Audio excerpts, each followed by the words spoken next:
Welcome back to our generic crafting tutorial series. This is episode 11, and in this episode we are going to be making our UI for our transfer widget. There's going to be two widgets here. One is going to be called widget transfer, and one is going to be called transfer tile. And this is going to be used for storage chests, vendors, and the bank. We're going to use the same widget for all three. So what I'm actually going to do here is I'm going to duplicate this inventory widget just to make my life a little bit easier, since the transfer widget uses a lot of the same stuff in the inventory widget. I'm going to call this W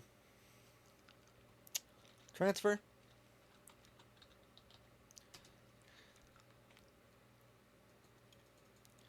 And the first thing I'm going to do when I come into this W transfer widget is I'm going to go into the class settings and I'm going to remove the implemented interface that gets inherited when I duplicate it, because we won't need this widget interaction interface. We won't need set focus tile either, so I can go ahead and delete that. We're going to be deleting a lot of stuff from here. Basically, the only thing we need is this left-hand panel box, so I probably could have copy-pasted that over. Delete pretty much everything in this border element for details. I'm going to take this widget, the border element for main, and we're going to duplicate it. This is going to be called other. Called other items.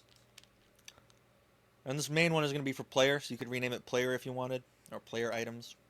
Same thing here, player or player filters. We're going to rename all these buttons. So the button for all filters is going to be player. Same thing with materials, player. Consumables, player. And equipment, player. We're going to do the same thing over on the other side. We're going to rename all those to other. That way we have a just a different name for them. That way we can tell which is which. This title is going to need to be a variable. And we're going to call this text, UX type, name, or something like that. And this is going to be changed whether you're interacting with chests or vendors or the bank. It's going to set this value up. Then we need to make sure our scroll boxes get renamed. So this is going to be scroll box, player, inventory.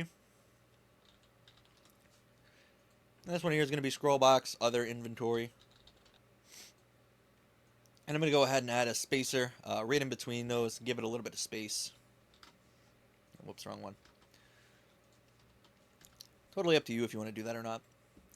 We're also going to need this quit button text here to be a variable. We're going to call this text underscore quit text. That's going to be slightly different based on what exactly we are doing with this inventory component. Now we need to set up a few more things. I probably could have waited to duplicate this, but I'll just duplicate the things as I make them. Underneath of both of these scroll boxes here, we're going to need some containers to hold some other data and information. And those are going to be horizontal boxes. I'll add that into selection. Yeah, I guess that's fine there. I don't really need a border element on it. It's going to be up to you if you want to put border elements on that or not. We're going to add a button in there. And this is going to be called container deposit currency. So container deposit currency. And we're going to want to make sure this is a variable, because we are going to be enabling or disabling this container as we go along, by the way. So we have our button there, and we have our text. I'm just going to go inside the button so we know what the button does. And this button is going to be called buy slots. That's how we're going to buy inventory slots later on. And the text is going to be the same, buy slots. This doesn't need to be a variable. We're going to be removing this entire container when we can't use it, so that's why that doesn't need to be there. We're going to add a spacer into this container. We're going to set this spacer to fill, because we are going to add in not a scroll bar, a slider This slider is going to be the the slider is going to be called player currency to transfer, or whatever you want. I'm just going to call it player currency because I kind of know what it's doing, right? I'm going to have another button here. Whoops. Actually, I'll just delete this or duplicate this buy slots button so I don't have to make another one. And that's going to go at the end after the slider. That button's going to be max. That's basically just a way to set max currency with a single click. And we're going to add in some text to this container. And this text block is going to be the transfer amount of currency. So we'll call this amount to deposit. And we're going to bind this to a value later on, so we don't really need to make it a variable. We can just call it 0. And we need another button. And this button is going to be deposit currency. And it's just going to say deposit. That way we have a way to actually, deposit our currency. So we're going to set this slider to fill as well. I'm going to duplicate this spacer, but it doesn't need to be fill anymore. It's going to be auto, and we're going to do 5 point. And we're going to make a few more of these just to give this a little bit of space in between all of these values. And I don't want one at the end. So that should be fine. And we're going to have this exact same thing duplicated over in the other one as well. And it's also going to be a variable. But we have a few more boxes to make, so I'm going to duplicate it here first. Duplicate that. Doesn't need to be a variable this time.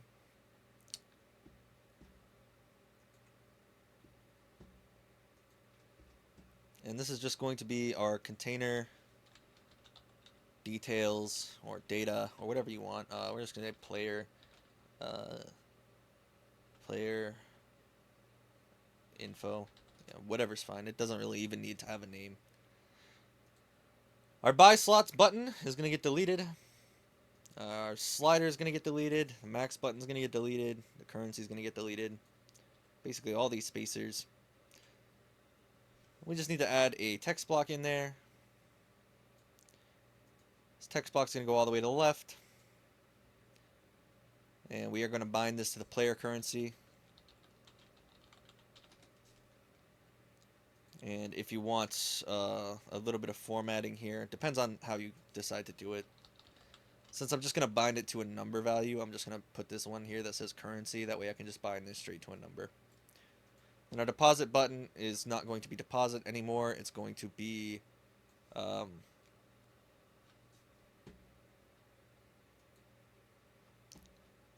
confirm remove, or confirm sell, whatever you want. Just know that this is also going to work for, again, transferring items to chests, selling items to vendors, and all of that stuff. So it's going to do something totally different. Let's say transfer out. This text is also going to be bound later on. We can actually make this a variable, or we can bind it. I'll make this one a variable. And we'll call it confirm remove. I'm going to add a spacer in here as well.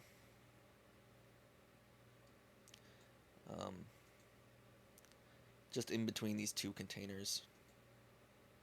I'll add that spacer. I'll go ahead and minimize all this stuff. That way we have a little bit of space in between them. And I'm going to take all three of these. I'm going to control copy them. And I'm going to put this in the other inventory. Just like that. And we're going to move them all down. Did I actually put them in the wrong place?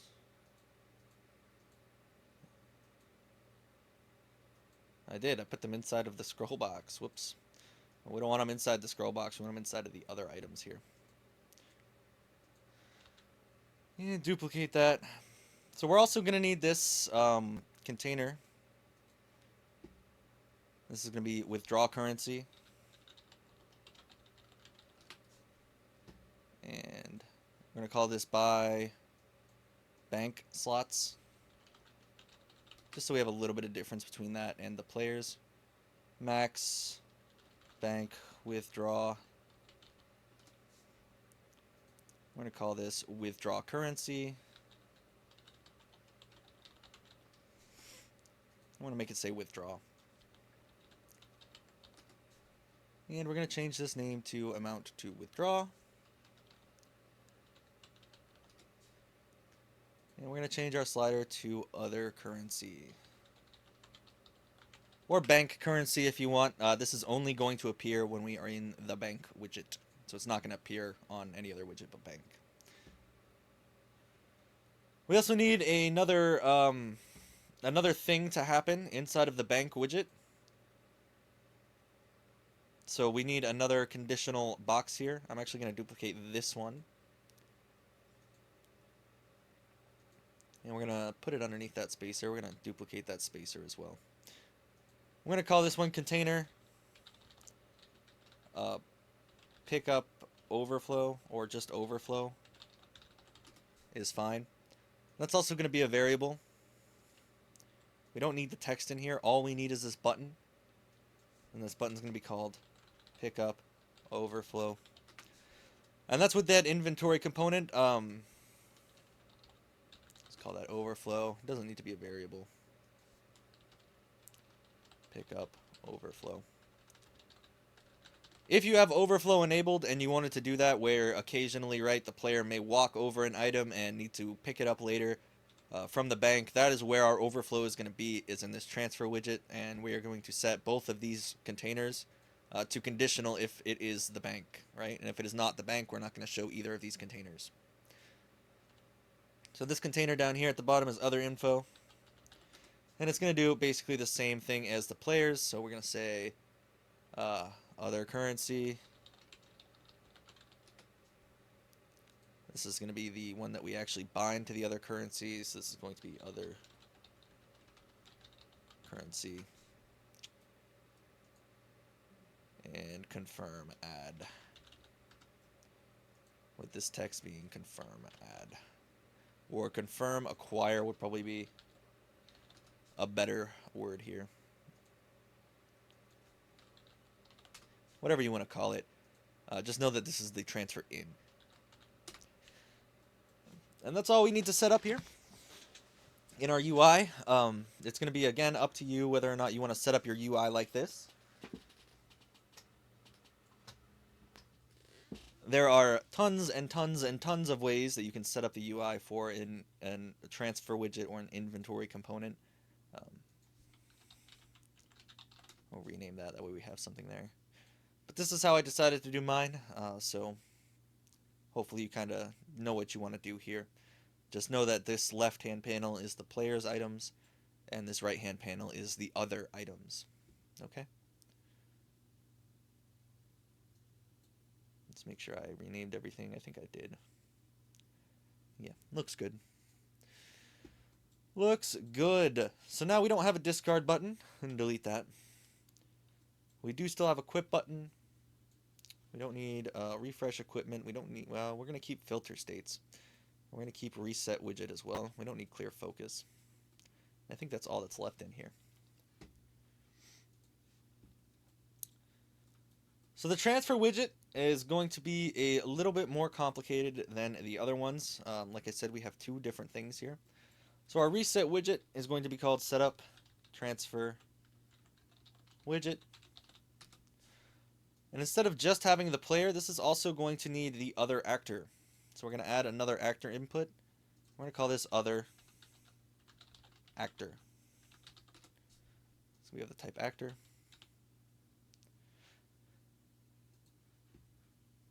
And we're going to promote that to a variable called other actor. Right? Pretty simple.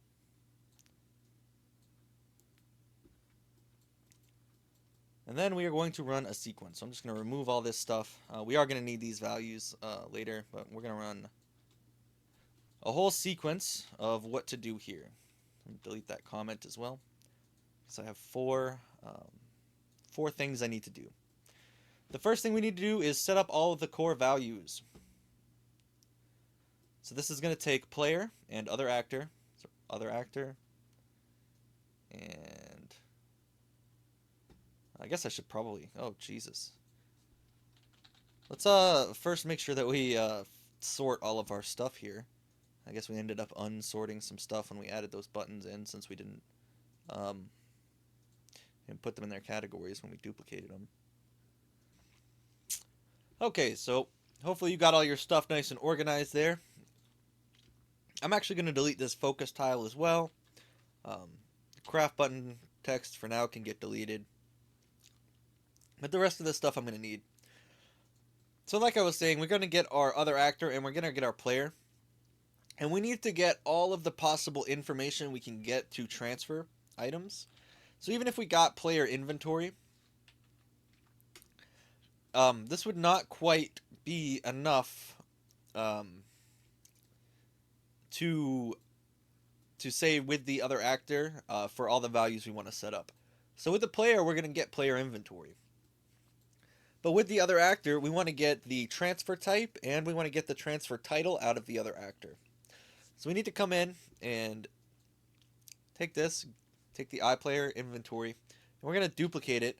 I'm going to call this I get transfer details. And we're going to add 2 more values in here. We're just going to remove all the things that say player. So it's going to be inventory, capacity, and currency. That way we don't get confused. We also need to add in transfer title. This is basically going to be the display name that we're going to use to set up that title bar in the UI. We need to get transfer type. And that is going to be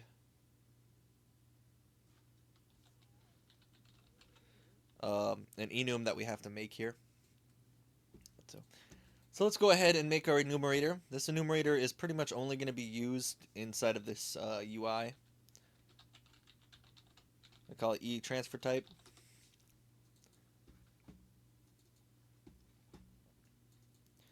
And basically this is going to be for you to set up all of the different types of transfers you have in the game. So none, storage, bank, and vendor are all I'm going to use for this, but if you want to have like maybe player-to-player transfers or any other kind of transfers, you're going to add those types into your e-transfer type. And that's what we're going to pass through on this interaction. Okay, so we're going to have e-transfer type here. Since we're doing our chest first, we're going to go ahead and open that up and set it up real quick. So we're going to go into our getters, get transfer details. Transfer title, this is something you might want to set up inside of your chest. If you want like a unique title for your chest, we're just going to say storage chest. When we get to vendors later on, we'll have a more unique title for them. I'm going to get our inventory. We're going to get our capacity, so you could either get that from here if you're setting up size that way, or if you're only hard coding one size in, you could get inventory size, which is just what I'm going to do. Get our currency. Chests do not have currency. If you had currency, you would get currency. I'll just get it anyway, that way we have a value to pass in here. Because this is basically going to be what happens for the bank and for the vendor as well. And our transfer type here is going to be storage because it is not bank or vendor, it is a storage chest. And that's how we're going to use that new interaction event for I get transfer details. That's all we need to do in the chest. It's basically just get that configured. Drag out of our other actor. I get transfer details. And it's going to get all those details for us. And basically what we need to do here now is just promote all of these to variables and set them. So we already have our player inventory, we already have our player capacity, and we're just going to promote player currency. And I'm going to go ahead and put all of these in some categories called player data. We should have been doing this as we made our other widgets. Whoops. Hopefully I spelled that the same. Yeah. I'm going to take player inventory, and I'm probably going to put player in there as well. Just to get it out of the way, so it's nice and organized. And other actor is going to be the same thing. We're going to say other data. And promote all of these to variables inside of that other data. You don't necessarily have to promote transfer title to a variable, but I'm going to. Same thing with inventory. Other inventory. Capacity. Currency. And transfer type. Transfer type's the only one I'm not going to put in other data. We could put it in other data, but I don't really want it there. Because it doesn't necessarily pertain to the other actor. It's kind of like transfer details. It pertains to the widget as a whole. Other data. And that should be good. Let's make sure we're executing all of these.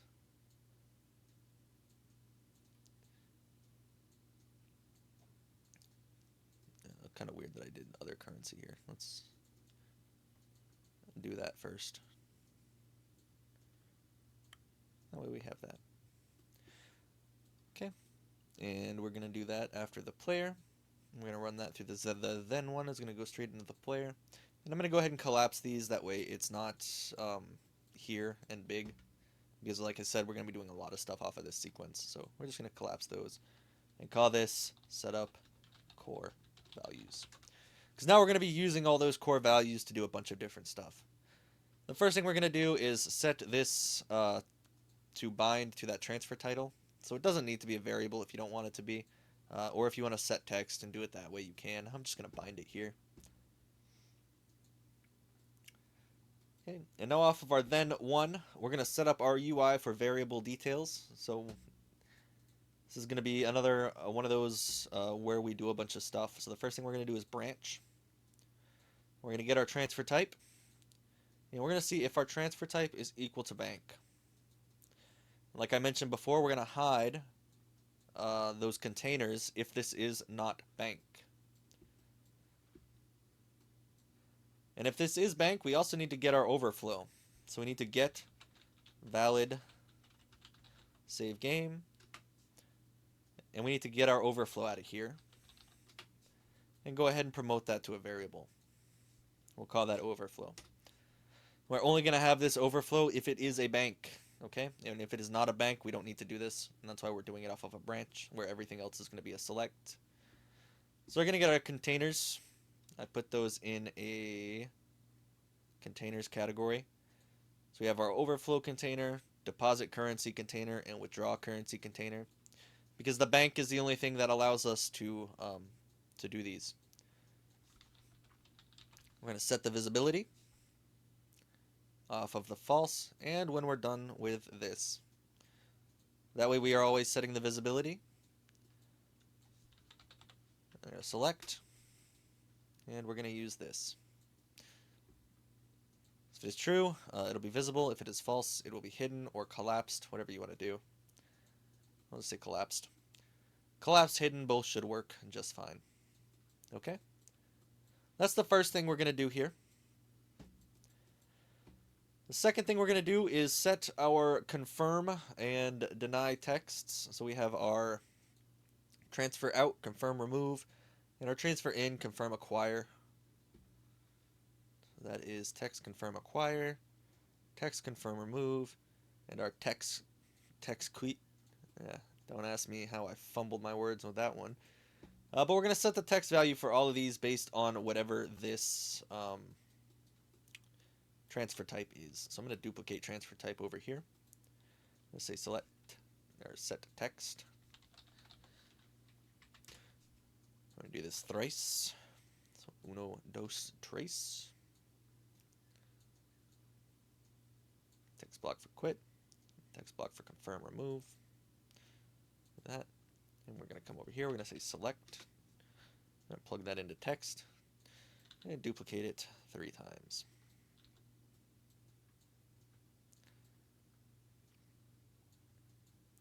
Put that down here. And plug them all in. And this is just going to be, again, cosmetics, so whatever you want it to say. Remove items. Confirm acquire. Yeah. Say retrieve items. So from storage and bank, it's going to be retrieve items, and from vendor, it's going to be purchase items. Same thing here, right? Store items, sell items. Same thing here. I'm going to quit storage. Quit bank. And quit vendor. Just cosmetic stuff. That way we don't have to have multiple different widgets for each of these that are all basically exactly the same. We can just kind of set up our text values and set whether or not we want certain things to appear. Just kind of keeps us from having multiple widgets that are exactly the same. So we want to check a few more values here.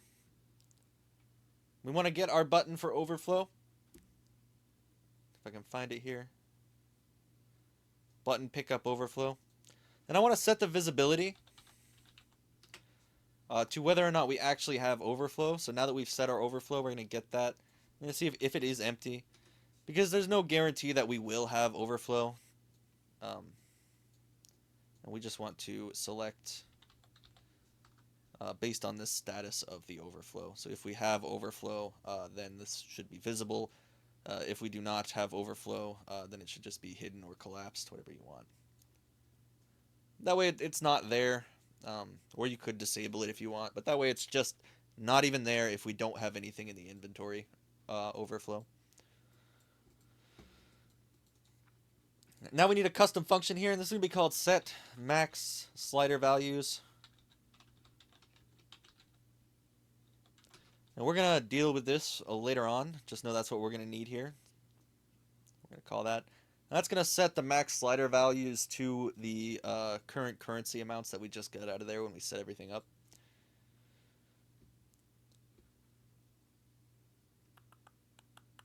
And now we need our button for buy slots. So these would be player slots. And so for our buy slots and our buy bank slots, we're going to be getting our player currency. And we are going to need to check some kind of value here. If it's greater than or equal to the inventory size cost for these. So we're just going to drag these out and say set enabled. Set enabled. And since this is some pretty simple math, I'll just go ahead and make it now. That way we don't have to worry about coming back here later. Because that is going to be the last thing we do. So we're going to make a pure function here called get inventory increase cost. It's going to be pure. This is going to take in current capacity as an integer. And it's going to return the cost.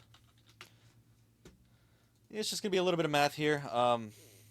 Really, you don't even need to make a custom function of this. This is going to be whatever you want to increase it by. So if you want to do something more complicated, you can go ahead and do that. I'm just going to multiply by 1,000. So the capacity times 1,000 is going to be the cost to buy 10 slots. Okay. We're just going to drag that out here. And we are going to get our player capacity and get that to cost. So if the player, I don't know why I did capacity there. My bad. If the player currency is greater than the cost to increase, then this is going to be enabled. And if not, it's going to disable itself. Same thing with the bank slots, except we are going to do other capacity. So if the player currency is greater than the other capacity, then we can go ahead and enable the buy bank slots. If you want to do any more complicated logic there, like player currency plus other currency, or do more heavy complex logic here and the increased inventory cost, that's totally up to you. But I'm not going to do that here. I'll leave that in your capable hands. So I'm going to take this entire step and I'm going to collapse it. That way we're not having super deluxe jumbo graphs. I'm going to call this something like setup UI variable details.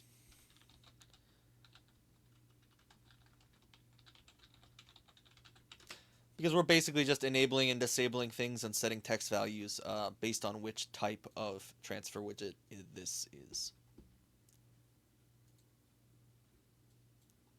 Okay, you with me so far? Now we're going to do two different sequences, and these are going to be for making the inventory tiles for each different section. So we're going to need another widget, and this is going to be called inventory tile. For now, I'll just duplicate item tile and call it inventory tile. But this is going to work totally different than the inventory tile does, so keep that in mind. Or, I don't know why I called it inventory tile. I wanted to call it transfer tile. My bad. Call it transfer tile and not inventory tile, otherwise you're going to get uber confused. So basically here on our then 2 and then 3, we're going to be doing pretty much the same type of thing. We're going to get the scroll box for our player. We're going to do player first, and we're just going to clear that. Okay. We're going to get inventory tiles. We're going to call this player inventory tiles. This is not going to be of the type W item tile. This is going to be of the type W transfer tile. Yeah, that's fine. If you want, you can make the widget first and then create the variable, or just make a new variable. I tend to duplicate things and rename them a lot, if you haven't noticed. So we're going to get player inventory tiles and clear it. And I'm just going to go ahead and duplicate this now, and we're going to say other inventory tiles. That way I can put them in their respective categories. So other is going to go in other, and player is going to go in player. We're going to have that. Then we're going to run a for each loop of the player's inventory. Player inventory, for each loop. And you guessed it, we're going to be creating the transfer tile widget. So create widget transfer tile. We don't actually need a parent widget in the transfer tile, so I'm going to go ahead and remove that, but we do still need the item info. So just delete that altogether and take our parent widget and delete it. We don't need it, but we do still need restore to default. We do still need item info to be passed right along through. So when that happens, we are going to get our player inventory tiles. And we're going to add this new tile into that array. And we're going to get the scroll box player inventory. I'm going to add a child, which is going to be this transfer widget. Okay, and again, we're going to do the exact same thing.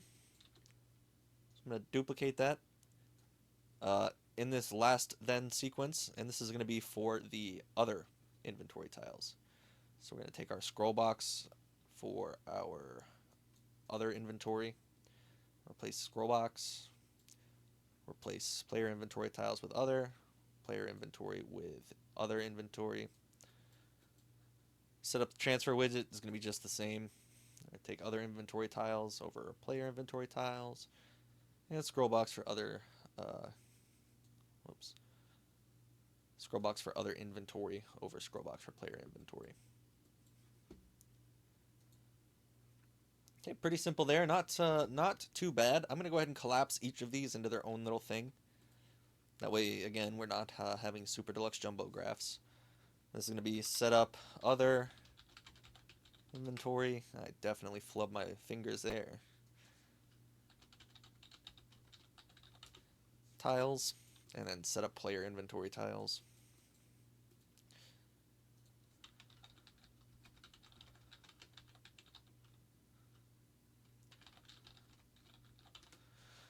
Or whatever you want to call them. Again, that's just so that this isn't huge. Imagine if we had all this stuff exposed on our graph, right? Our very first function for setup transfer widget would be friggin' huge. We don't want that. Let's go ahead and set up our filter states real quick. since this should be pretty simple. Basically, all this stuff is player, so all the stuff I duplicated over is now called player. And these are still basically properly filtering as I want them to. But instead of filter inventory, we're going to call this filter items. And we're actually going to bring in a boolean here. And it's called be player. Because we're going to need to run a branch to see if we're doing the player inventory or the other inventory, right? To see which one we're filtering based on the buttons. So all these buttons are going to go into filter items for player. I'm just going to go ahead and duplicate all this. And we are going to take our other filters, so other all, other consumables, other equipment, and other materials, and we're just going to plug them in and remove that player flag.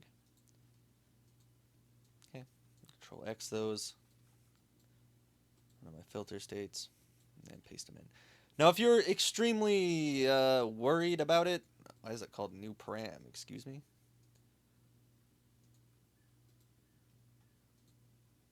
Anyway, if you're extremely worried about it, you could have two different filter states here. So let's actually go ahead and do that. We'll have our player filter state, which will be this original one, and then we'll have other filter state. This isn't too much of a big deal, honestly, in my opinion. We really don't need to do this, but I guess I'll just do it. And restore that to default and duplicate this 4 times. That way we have 2 separate filters. Not that it really matters all that much. All is going to be none. Consumables, consumables. Equipment, equipment. And other.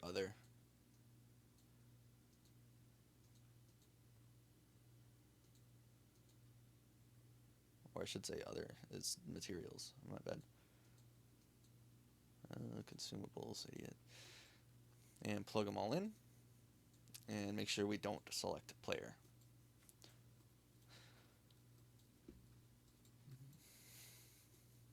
So here, if we're not actually going to run a branch, we're going to take this clear children and we're going to select, because you know me, I love my selections.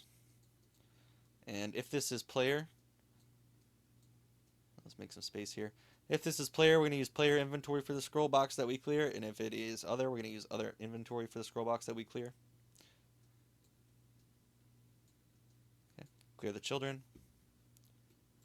And same thing here, instead of using, we actually need to completely remove those pins, we need a clean array. We're going to select our array. That selector is also going to be player. And if that is true, it's going to be player. Make sure we actually, yeah, okay. Let's put player on the bottom so we don't get confused. Just make sure that true is player and not true is other. That's false. It's going to be other. And I don't know. You didn't want to do that. There we go. Just make sure your for each loop actually refreshes itself. I'm going to get the item info. And we're going to put that into the break where the old item info was. We don't actually need to change the break or anything like that, just the little node that is coming out of the widget tile. And this is going to do basically the exact same thing you would think it would do. Since we did this here, we're going to route it down here. And instead of selecting this player filter state, we are going to run another select. So yeah, we're just going to run another selector here. We're going to say player filter state, other filter state. That actually needs to be other, and true needs to be player. And we are going to run those in here, equals none. And this is going to be pretty much exactly the same, except we need to run yet another selector into this, which is going to be this exact same selector. And just route that. Pull that up. Pull it all the way along. That way it is adding it to the proper scroll box. And the array element's still going to be that. So I know you're probably sick and tired of all my selection nonsense, but I do tend to use selectors a lot. Makes it easier than having multiple of the exact same UI or exact same functions to do something slightly different, for me anyway. Totally up to you how you want to do this, but basically it's pretty much the exact same filtering logic. We just need to add a selector to see which of the two scroll boxes we are selecting. We are actually filtering and get all the values accordingly, right? The filtering logic itself is still exactly the same. And that's all we're going to do here in our filters. Okay, nice and easy.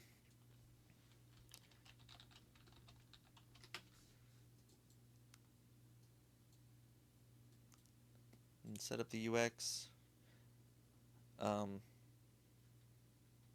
You know, I'm not going to call filters. You could call filters here. That way, when we reset this UX, it does it. So you could call filter items on both of these. All right, call one for the player and one not for the player. Totally up to you whether you do that or not. That's basically just going to be how you save your UX state between transfer widgets. So when you make a transfer, if you want to save the current filter state, just add those in there. So let's go ahead and fix up our quit button, and we will get this transfer widget actually appearing on our screen now because it's not going to be our inventory widget. So we need to go into our player controller and we need to make another widget, just like we've been making for all of the other ones in the game. I think this will be the last one though. It's going to be display, transfer, widget. Make sure it's always local player controller. Create a widget, transfer, promote it to a variable, W transfer, and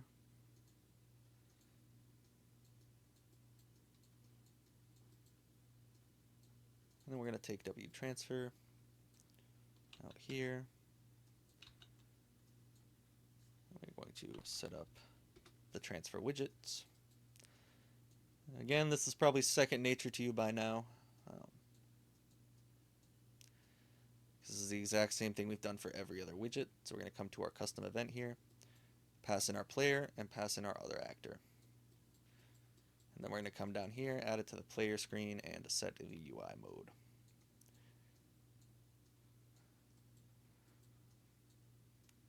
And same thing down here. This is going to be called remove transfer widget.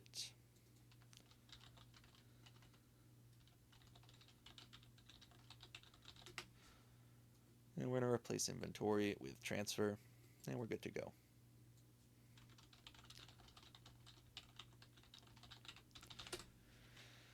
That's all we got to do there. So inside of widget transfer, button quit is going to be, instead of remove that, it's going to remove transfer widget.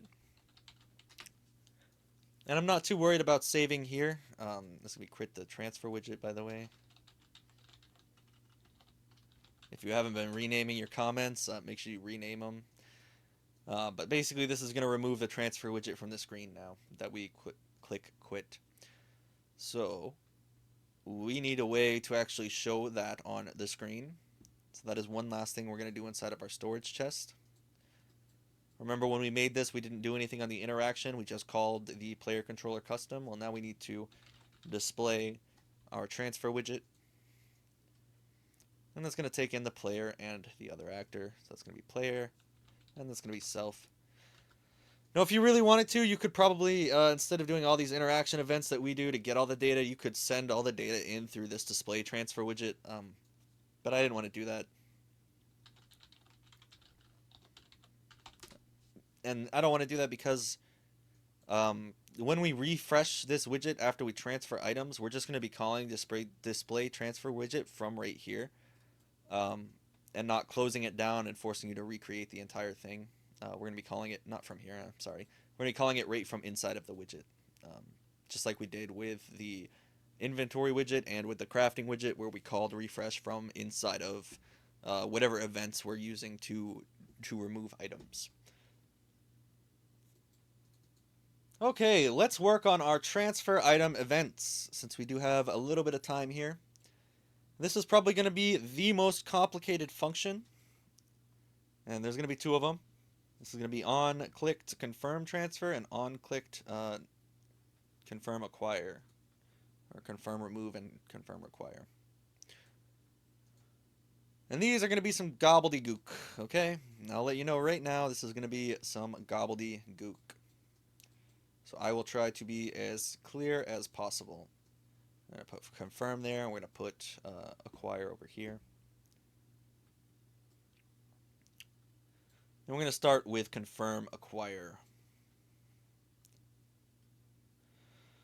So because we have multiple different actors, basically we can do this from, again, a storage chest, the banker, or a vendor. We need some data in order to actually run whether or not we can confirm or acquire this transaction. So I'm going to make a new variable here called total currency required. Hopefully I typed that right since it's off the screen. And that's just going to be an integer.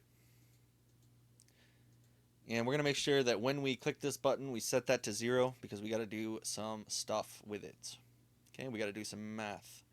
Now you could always have this currency required locking you out of your transfer tiles, which we'll get to in a minute. But that was a little bit heavier than I wanted to do here. Maybe at the end of this series we'll go through and actually lock out whether or not you can even click the transfer tile +1 to whether or not you have the currency. But for now we'll just lock out the button based on that. So we're going to take our transfer items, which is an inventory info thing. So we're going to duplicate overflow and call this transfer items, because we need to know what items we're trying to transfer to or from our player. So we're going to get that and clear it. That way it's nice and empty.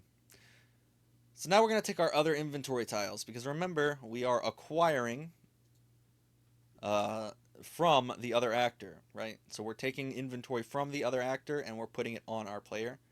So we need to go through each of our inventory tiles, and we need some kind of value inside of our inventory tile for the amount and the cost, right, inside of our transfer tile. So we're going to have to go ahead and make those transfer tiles out now. Transfer tile is not going to be so much different than it was already. We're going to go ahead and duplicate this button twice. So we need 3 buttons. And we need 2 more text blocks. So I'm going to have 1 text block, and I'm going to put that right in the middle of those 2 buttons. And I'm going to have another text block that's going to go all the way over at the end. I'm going to go ahead and duplicate these spacers as well. That way we have some space in between all of these items. This button here is going to be called max. And this is going to be basically the same as in our crafting panel, where we had that min, max, the up, down, and max. It's going to be exactly the same as that. It's going to be increase, decrease, button decrease, and button increase. I'm going to change the text of this to 0, and we're going to bind this to a value in just a second. I actually don't want it to be filled, that should just be auto. This is going to be called item name, and I'm going to bind this to the item's name. It's already bound to the item name, so we really don't have to do anything there.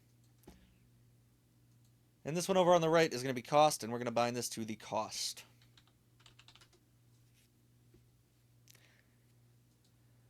Okay, so what we need to do here is we need to add the functionality for these buttons to contain themselves. So, an event construct, we're going to still be doing basically the exact same thing. We don't really need this EX level or X here in this widget tile, so we're just going to get the display name and set that to the name. But we do need one more thing here. We need the value, if you set up values in your data table anyway. So we haven't made that yet, so I'm going to go ahead and grab this here. Item, what is that display name? Doesn't really matter which one I duplicate. And this is going to be get item value. Same thing as we've been doing this whole time. Just take value, throw that in there, and remove display name. So now in our transfer tile, I can get the value.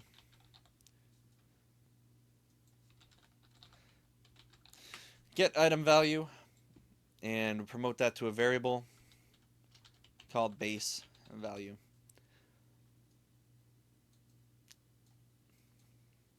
So now we're going to need to do some stuff with our buttons. So we're going to clicked, and clicked. And these are going to be pretty simple. We're going to need an integer, and this is going to be called amount. And this amount is going to get set when we increase or decrease the buttons. It's also going to get clamped to this item info quantity as the max. This is how many items there are inside of this transfer widget tile. So if there's a full stack of 999, that quantity is going to be 999. If only 50 items exist in that tile, that is going to be 50. Okay, pretty important there. I'm going to take this and we're going to minus, so we're going to get our amount out here. For our decrease, we're going to minus 1. For our increase, we're going to plus 1. And for our max, we're just going to go ahead and set the amount to the quantity.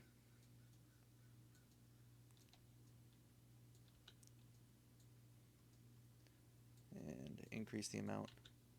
Make sure we clamp it to the max. And then we need a cost value. So we need to know how much this is going to cost based on the new amounts. So we're going to make one more variable here called cost. We're going to set cost on all three of these to amount times base value. And that's going to take the base value for each item, which is the singular worth of the item. So one item, one ingot is worth 5 gold, right? If we selected 999, it's going to multiply that 5 by 999 and give us a valid cost. So let's go ahead and bind these. I know this one's already bound to name. That's great. This one's going to be bound to amount. And this one here is going to be bound to cost. And we are all done with transfer tile. That's all we needed to do here. Nice and simple, right? Save that and close it out. I also don't need this transfer type anymore. I don't need my player controller anymore. I don't need a storage chest anymore. That's good. And I'm not going to need any more custom functions or interactions, I think. Well, I am going to need interactions, probably. Okay, so now back in our confirm acquire, we're going to pull out of this. We're going to get amount. We're going to get cost. And we're also going to get the item info. We're going to break that open. And we're going to run a branch. We're going to see if the amount is greater than 0. Because remember, this is going to loop through all of the tiles that have been created, right? So when we create all these tiles, they're all going to start at a 0 amount. And when we click the increase button, well, now it's going to be 1. So we want to see which ones we've actually increased. That way we can do multiple transfers at the same time. We're not just transferring one item at a time. We're looking through the entire scroll box list for all of the items that have an amount of greater than 1, or greater than 0, I should say. And we're transferring all of those items at the same time, or trying to anyway. So we're going to take our transfer items, and we're going to add a new structure to it. So we're going to make with the item ID, with the enhancement level, and the amount that we've selected.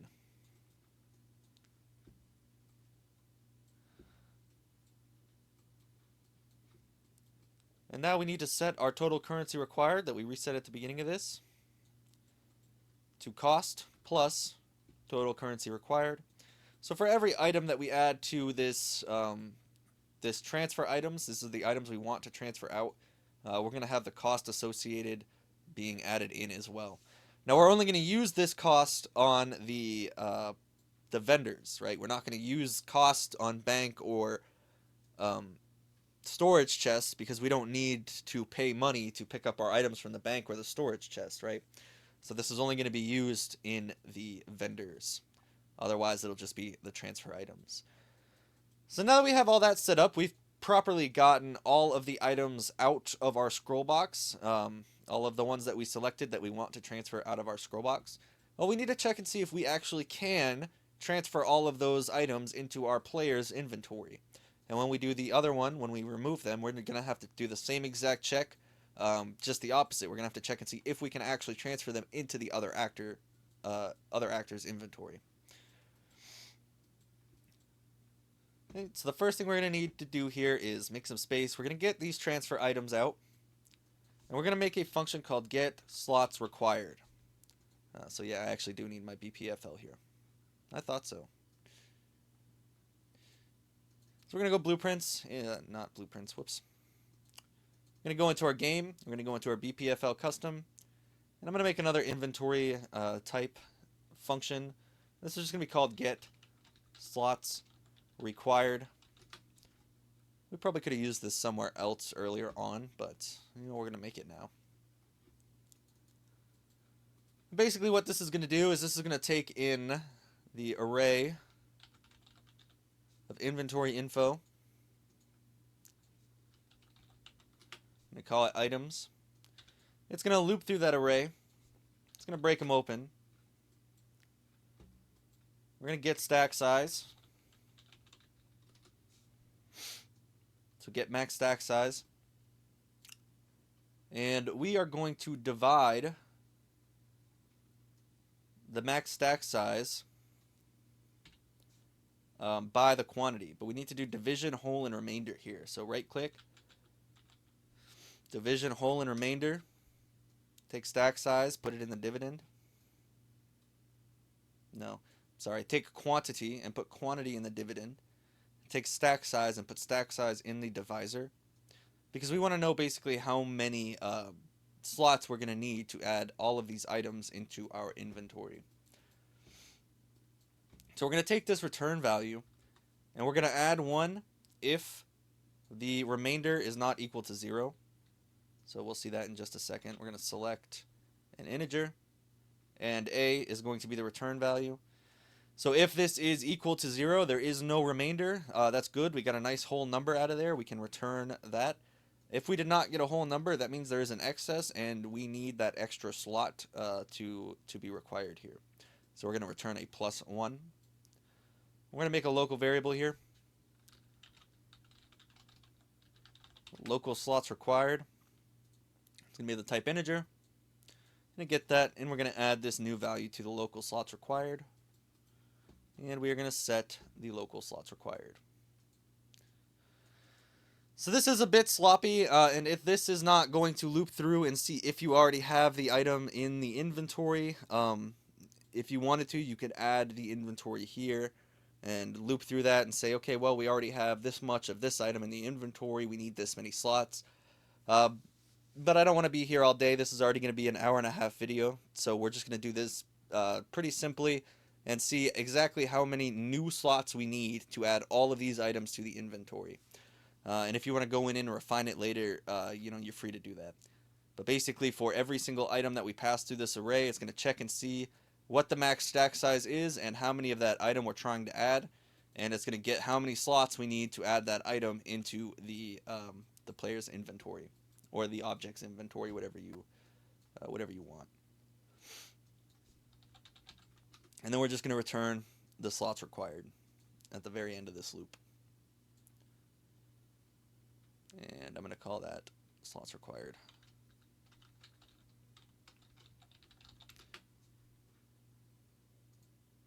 Okay.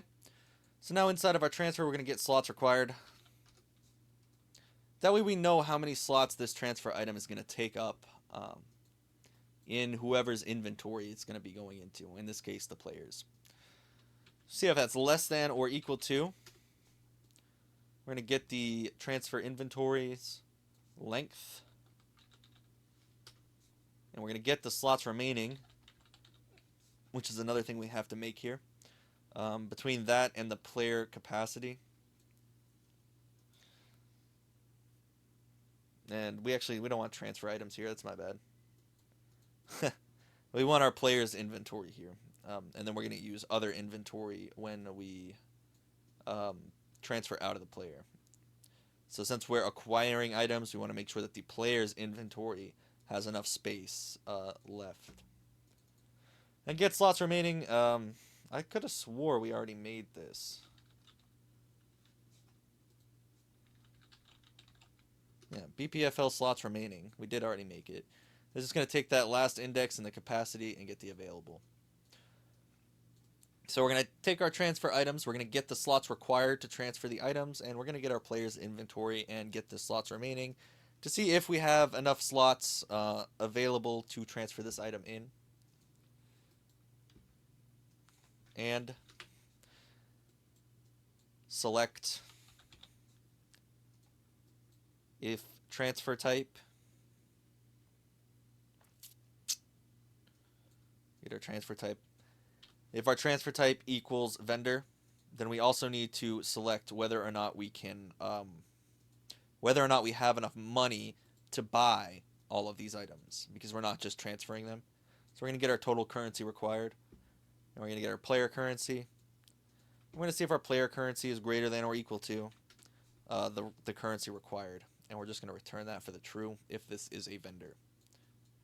And if it is not a vendor, it's just going to return true no matter what, so it kind of automatically passes, and this is the only thing that gets a valid check. And we're going to branch, figure out where I left off here, take off of our completed here from that for each loop. Now we're going to check and see if we can actually make this purchase or add these items to the inventory. So if it's false, we can't do anything.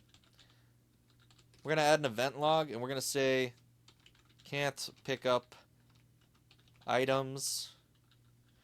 You could add some reason codes in here if you wanted, so you could probably add the return value of this or that. But to keep it simple, we're just going to say can't pick up items. And if we can pick up the items, okay, if we can pick up the items, we need to take our transfer items here. And we need to go ahead and start adding them into our player's inventory. So we need to take our player, because this is pertaining to our player's inventory. Take our player. And we're going to do this add item message that we made in a previous episode. So for each item in our transfer items, we are going to add the item to the player's inventory. Okay. Now we're also going to run something else here, and this is going to be that same condition check for if this is vendor. When this is completed, of course. So not off of this false here when this is completed. So we've added all of the transfer items into our player's inventory. We need to check and see if this is a vendor. And if this is a vendor, I'm just going to comment for now. I'm going to reroute. Whoops. And comment that reroute. And say adjust currency. And we'll either make that at the end of this video or in the next video. Just know that we're going to make another interaction event for adjust currency to adjust the player's currency. And then we're also going to adjust the other actor's currency inside of this true as well. So I'm going to route off of false, and I'm just going to pipe this down a little bit. That way we don't get lost. We're going to take our transfer items again, and we're going to run another for each loop. But this time we're going to take that out of the other actor's inventory. So we're going to take our other actor, and we're going to remove the items, okay, from their inventory for each transfer item. The same as we did up here for the player where we added them in. We're going to take the other actor and we're going to go ahead and remove them out. When this is all completed, so everything is done, we've adjusted our currency and we've transferred all of our items from our player, from our other actor to our player. We've added them to the player and removed them from the other actor. We need to trigger save inventory. And you know, I think I'll actually do like an trigger save all probably here instead of save inventory, but because we also want to save the currency value, or maybe I'll just add currency into the iTrigger save inventory. But basically we are just saving the player's currency and inventory and the other actor's currency and inventory when we are all done here. Okay? So we're going to delay a tick because this may take a... Whoops. We're going to delay a tick because this may take a minute to actually process. And then we're going to set up the transfer widget.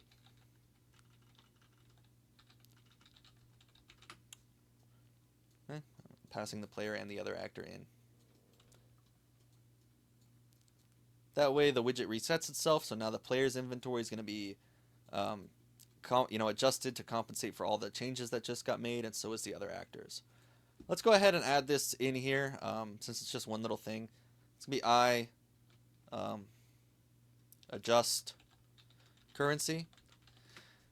And this is literally just going to be currency to adjust, so amount of change.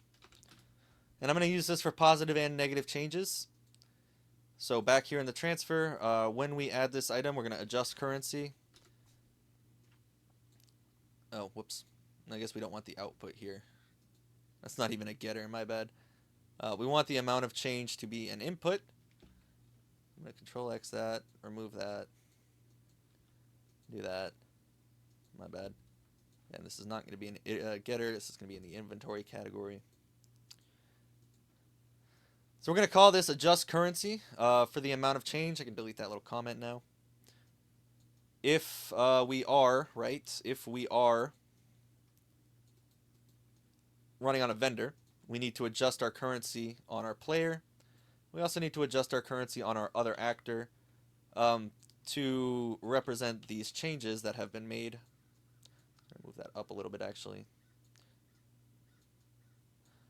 So for our player, since we are buying items here, right, we are acquiring items on the player, we need to get this total currency required and make sure it's a negative. So we're going to take our total currency required, and we're going to multiply that by -1. That way we are passing in a negative value, because when I run this adjust currency, I'm just going to add to my player's currency or to the other actor's currency.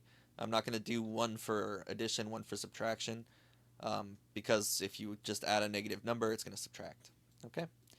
So don't get too hung up on that. Just adjust currency and make sure you pass a negative to the one you're decreasing and a positive to the one that you're not decreasing. And then we're going to route all that in here at the end and spread it out to make a little bit of space. That way it's nice and neat. Okay, hopefully you followed along with that. If not, feel free to rewatch this section or slow it down a little bit maybe. But I'm going to take all of this, I'm going to Control-C it, and I'm going to Control-V it. And we are going to basically review while we switch all the values to remove. Because remove is going to do the exact same thing, except it's going to do it in the other way. So when we remove, this is going to be removing them from the player's inventory and putting them in the other actor's inventory. So instead of other inventory tiles, we're going to run through each of the player inventory tiles. We're going to do the same thing here. We're going to get the currency required. We're going to see if the item is there, and we're going to add it to the same transfer list, and we're going to use the same total currency required value. Here's our first branch. So we're going to check and see if the transfer item slots required is less than or equal to, not the player inventory, but the other actor's inventory. And this is so when you're transferring into a storage chest, right? If you only have 20 slots left, you can't put 30 items in, right? It's not going to let you. It's going to lock out that button. And instead of player capacity here, you're going to make sure that is other capacity that you're checking by. Other inventory and other capacity. So if you have enough slots, and if this happens to be a vendor, we need to check the other currency, which would be the vendor currency, is greater than or equal to the total currency required, because now the vendor needs to pay you to get your items. So we're going to check that and make sure those are both true. If they are, we're going to loop through our transfer items, and instead of the player being the first to add and adjust the currency, I'm going to go ahead and drag other actor into that. So the other actor is going to add the item to their inventory and subtract the amount of money that got spent from their currency. And the second one, to adjust the currency, we're going to give the player money now. So we're going to say the player instead of the other actor is going to get their currency adjusted positively. And the player, instead of the other actor, is going to have all of the transfer items removed from their inventory. Same thing here. We're going to make sure we save, delay, and reset the widget here. So hopefully that makes sense to you. I'm going to collapse all of these. If I find my node, because they are gigantic. We could probably put some of that logic in functions if we really wanted to, but, you know, I think it's fine just being collapsed up here. It's a nice little sleeper, right? And this is going to be transfer items buttons. And that's what those buttons are going to do. Okay, so hopefully you followed along there. Let's go ahead and see if this works, because it should work. There was one thing I wanted to check first, and that was our player. So we're going to go into our player, and I wanted to check and make sure that the I transfer item or I save for save player inventory. Yeah, it is not saving currency. So we're just going to drag off of this save game. We're going to go into the save game, and we're going to make sure that player inventory. Yeah.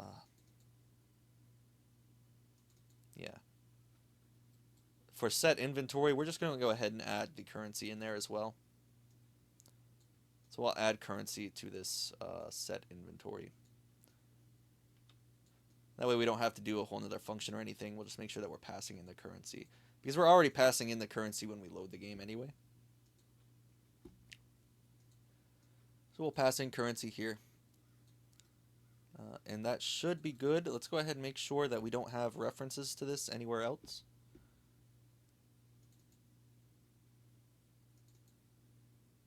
Yep, that's all. All we needed to do. That way it is properly saving the currency as well. Not a huge deal here. One more thing I want to do before we get sidetracked and confused is we want to take that inventory trigger for currency. Adjust currency. And pull it up here to all the other stuff. And basically do the exact same thing. We want to add a custom event in here called adjust currency. We're going to take our currency. We're going to add our new currency. Or our amount of change, I should say. And set our currency. And we're not actually using this value yet, but this is going to be very useful later on. And that's all we're going to do. We're going to put that in a currency category and pack it away. And make sure that we actually call it.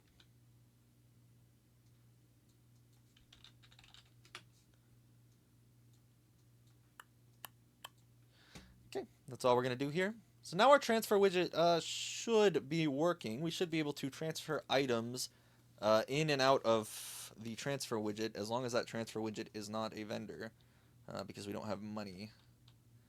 Let's go ahead and try to use our storage chest.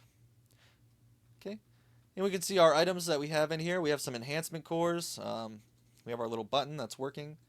So that's letting us go to the min and the max. We have our iron ingots. That looks like it's working fine. It's also setting the value over here so we can see how much our stuff is worth. So we're going to max that out. Yeah, I don't want to transfer that many. You might want to add a min button in here as well. Totally up to you exactly how much logic you put in here. Or you might even want to add a selector box, or I should say an editable text box to kind of enhance that. And that might be something that we do later on in a different video once we're done with this entire thing, is we might expand that a little bit. So hopefully when I hit store items, it looks like our save game was successful. It looks like we have the 5 enhancement cores in here, and we lost the 5 enhancement cores from here. I'm going to exit the game. I'm going to duplicate this chest, and just so we have another chest, we're going to call this chest 2. We're going to save. I'm going to make the chest 2 inventory size of 1. And we're going to make sure that our chest 1 properly loaded its stuff and our chest 2 did not. So yep, chest 1 has its 5 enhancement cores. Player still has 198. That's good. Chest 2 should be empty. This is the one that printed that chest is empty message. And if I were to add 2 of these items in here, it would let me. But it's not going to let me add the iron sword in there because there's not enough inventory space. So that just means that our inventory is calculated off by 1, which I figured it would be. It usually is. That's why my readout is usually -1, and we usually limit at -1 as well. It's just kind of something that happens. I'm going to retrieve these items, and now it should only let me put 1 item in. Store items, yeah, it won't let me do it. Store items, yeah, it won't let me do it. If I try to store 1 item, it should let me do it. Yeah, it does let me do it for 1 item. So we're going to store, let's retrieve those, and let's just put our iron ingots in here. And I'll put my sword in here, so hopefully we can see if enhancement levels are saving as well before we end. So we stored our sword and our cores in here. If I press play again, I don't have any of those. I just have some enhancement cores left over. I'm going to look at our storage chest. See that it saved our sword and our cores. We're going to retrieve our sword. And we're going to see that we still have our EX8 sword that we enhanced in a previous video. So that's good. The enhancement level is saving. And all that stuff is kind of happening. Now, if you want to set up values, one last thing, based on enhancement level. This is something I did not do in my demo, but it's something I'll probably end up adding into it. Is in our transfer tile, I want to actually change this value to be enhancement level. If enhancement level is greater than 0, so we are going to select the base value to be enhancement level. If enhancement level is greater than 0, we're going to use the if it is not greater than 0, we're just going to use the item value. If it is greater than 0, we're going to take item value multiplied by enhancement level and set that as our base value. And that should, I'll go ahead and exit everything else out since we're done anyway, whether this decides it wants to work or not. But that should be increasing the value by the enhancement level, so like kind of like a value multiplier. And we see that it is. The iron sword was only worth 100. Now the iron sword's worth 800 because it has 8 enhancement levels. And I know that's totally skewed from the 4.9 million enhancement core value, but that's something you're just going to have to set up as needed. So we're going to do a few more things inside of this transfer widget. I see now that we're kind of testing it. We didn't actually bind all of these values. So let's bind our player currency to our player currency. We set this text, right? I think we set that text. I'm going to bind the amount to deposit to the... we didn't actually set that up. So we'll set that up in the next episode. But same thing, we want to bind the currency for the other container to the other currency. And if you want to get really picky about it, you can go ahead and hide these values on things that don't deal with currency, like the chests here. But I'm not too picky about it, right? And I didn't feel like doing it, so I didn't do it. Let's make sure our filters are working, and then we will wrap. So consumables, we don't have any. Equipment, the iron sword.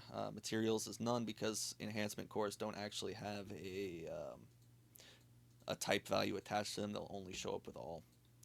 So it looks like our filters are working. That is great. And that is going to wrap us up for this episode.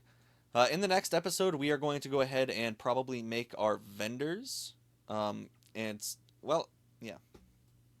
Hold on. Let me think. Let me see. Let me see what we're doing in the next episode before I wrap.